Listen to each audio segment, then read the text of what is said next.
Salut, on se retrouve aujourd'hui pour découvrir ensemble l'entreprise MedPace Holdings qui est dans le secteur pharmaceutique.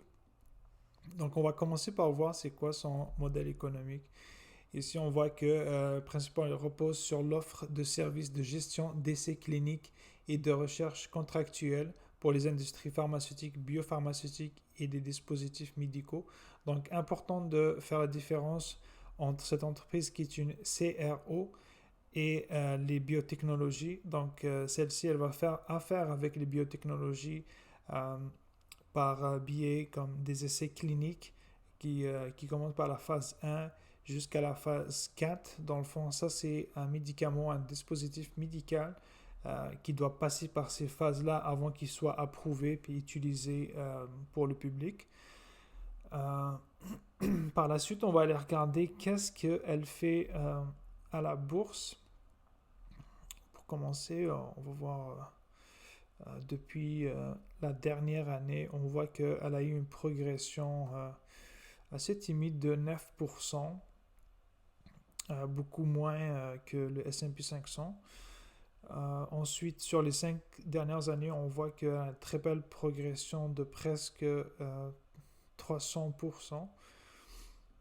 Mais on voit que depuis ses plus hauts en juillet jusqu'à aujourd'hui, on voit qu'il y a une baisse de 26%,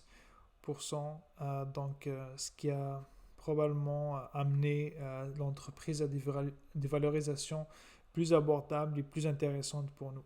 Donc, on va aller tout de suite sur un site financier pour voir des ratios financiers que j'ai sélectionné, que j'utilise en fait pour chaque entreprise que je vais évaluer. Donc, on va commencer par le chiffre d'affaires de l'entreprise.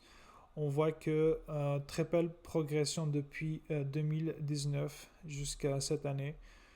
Ensuite, le net income qui est le résultat net également depuis 2019. On voit que ici elle a fait un 100 millions de résultats nets, puis cette année à 383 millions. On voit qu'elle a plus que triplé son résultat net. Ensuite, on va regarder les marges. Ici, on voit que la marge nette se situe autour de 18%. C'est toujours autour de 15 à 18. Elle a beaucoup progressé sa marge nette. Car en 2019, c'était autour de 11%. Ce qui est excellent. On cherche des entreprises qui augmentent leur marge. Également pour le marge de free cash flow, on voit que très belle progression et présentement est à 22%. Moi, je cherche toujours à plus que 15% pour les marges de free cash flow. Par la suite, on va voir le ROE de cette entreprise qui est excellent, 45% qu'elle a augmenté au fil des années, depuis les 5 dernières années.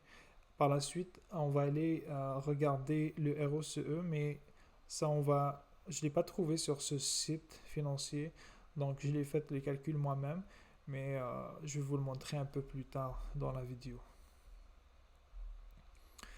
Ensuite, on va regarder le free cash flow d'entreprise. On voit que belle progression également à ce niveau-là. Rien à dire, presque 1 x 4 au niveau du free cash flow. On voit qu'elle n'utilise pas beaucoup de CAPEX.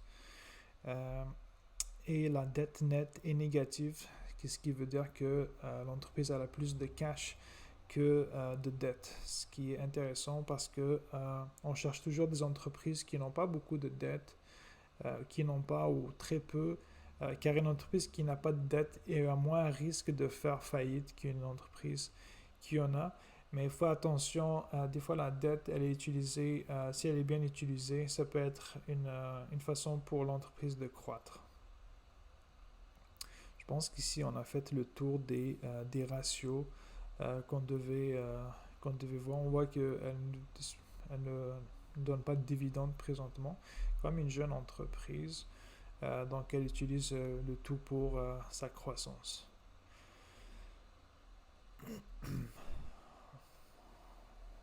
On va aller au niveau du cash flow. On va juste regarder si l'entreprise elle dilue son actionnariat ou non. Ça, vous pouvez le retrouver sur le cash flow.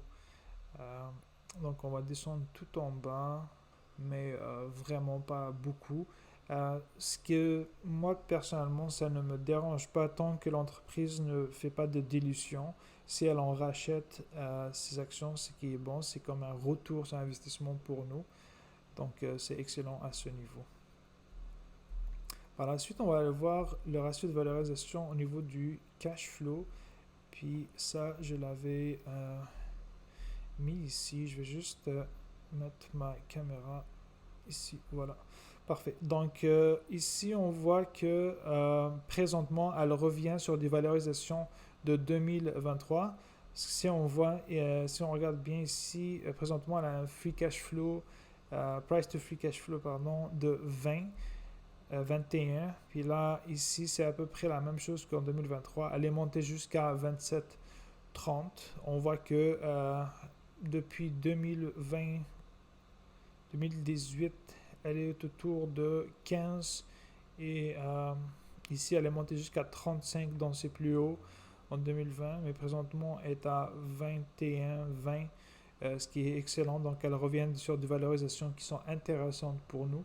Donc, c'est pour ça que un des critères qui m'a poussé à l'ajouter à mon portefeuille. Parfait. Ici, on a fait une évaluation quantitative rapide de l'entreprise. Donc, maintenant, on va aller faire une évaluation qualitative qui est importante à rajouter dans son analyse quand on veut acheter une entreprise. Donc ici, ça va être les avantages concurrentiels que j'ai pris pour cette entreprise. Donc ça, vous pouvez aller les retrouver dans les résultats financiers, quand le PDG va annoncer les résultats, il y a toujours un discours qu'il va faire. Donc vous pouvez aller les rechercher là-dedans. Donc ici, on voit qu'elle a une approche intégrée et spécialisée. Ce qui veut dire que l'entreprise, elle va se spécialiser dans des spécialités, mettons, en oncologie, qu'on avait vu qu'elle avait son chiffre d'affaires qui était de plus de 30%. Donc, elle ne va pas s'éparpiller un peu partout. Donc, elle va devenir experte dans ce domaine. C'est un des avantages concurrentiels qu'elle a par rapport aux autres, parce que j'ai vu que les autres qui étaient plus grosses s'éparpillaient un peu trop sur les autres aspect de la recherche. Donc ici, on voit qu'elle a un modèle full service avec un accent sur la qualité et la rigueur scientifique. Également ici, elle accorde une grande attention aux détails scientifiques et cliniques. C'est un point qui la distingue de certains de ses concurrents les plus larges comme IQVIA et Parexel qui peuvent avoir une approche plus orientée vers la solution technologie et analyse de données. Donc, c'est ce qu'on peut voir avec cette entreprise. Elle est plus dans la rigueur scientifique et le contrôle de la qualité comparativement aux autres entreprises. On va aller regarder d'autres avantages concurrentiels qu'elle a. Ça, c'est le focus sur les secteurs thérapeutiques. Comme qu'on avait vu sur le premier, ça ressemble un peu, dans le fond, elle va se spécialiser dans des secteurs spécifiques, puis elle va devenir maître dans ce domaine-là. Comme ici, on voit qu'elle est spécialisée dans l'oncologie, les maladies cardiovasculaires, les troubles du système nerveux central et les maladies infectieuses et immunologie. Approche plus personnalisée pour les clients. Dans le fond, l'entreprise Medpace, elle pèse environ 10 milliards en bourse. Donc, il y a beaucoup de croissance pour cette entreprise-là comparativement aux plus grosses. Donc, c'est plus petit. Donc, elle est plus personnalisée avec ses clients sur le long terme. Donc, elle va faire une approche sur mesure pour chaque projet en étroite collaboration avec les équipes des clients, ce qui fait la différence avec les acteurs les plus grands. Ensuite, je suis allé voir sur le PDG, donc qui est Auguste Troendel. Il est président directeur général de Medpace depuis 1992 et c'est lui le fondateur. Donc, c'est très bien de choisir des entreprises que leur fondateur est toujours présent et que c'est lui, c'est le PDG. Si on va prendre exemple sur Meta avec Zuckerberg, donc c'est lui qui l'a créé, donc il va en prendre soin. Et de plus, il détient 17,4% de l'entreprise, suivi de BlackRock avec ses 8,66, ce qui fait de lui l'actionnaire le plus important. Donc il a tout le temps intérêt à ce que l'entreprise se porte bien, vu qu'il est l'actionnaire premier de celle-ci. Ensuite, on va aller voir un autre que moi, personnellement, je considère que c'est un avantage concurrentiel, parce qu'un ROCE qui sera élevé, ça va être un synonyme d'un avantage concurrentiel. C'est comme un moat pour l'entreprise. Donc, qu'est-ce que c'est que le ROCE? Représente le rendement obtenu pour chaque dollar investi dans cette entreprise. Ici, je vous ai rajouté un autre, qui est le WACE, qui est le taux de rendement moyen minimum que l'entreprise doit générer pour satisfaire ses actionnaires et créanciers. Ici, on voit que le ROCE, s'il est supérieur au WACC, l'entreprise crée, ça veut dire qu'elle crée de la valeur. Si le ROCE est plus petit que le WACC, l'entreprise est destructrice de sa valeur. Le ROCE présentement de Medpace est à 39%. Il est toujours autour de 35-45%.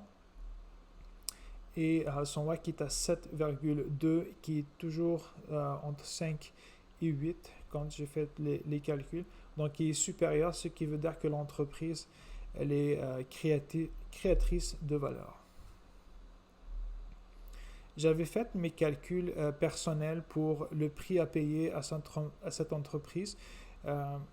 Puis c'était à 360 $. Mais je suis quand même allé regarder qu'est-ce que les analystes, eux, en pensent. Ici, on voit sur le site GuruFocus, que j'utilise quand même assez souvent pour me donner une idée, mais je ne me fierai pas sur ce site juste pour acheter une action. Comme vous avez vu, j'ai fait une analyse quantitative et qualitative de l'entreprise avant de décider de l'acheter.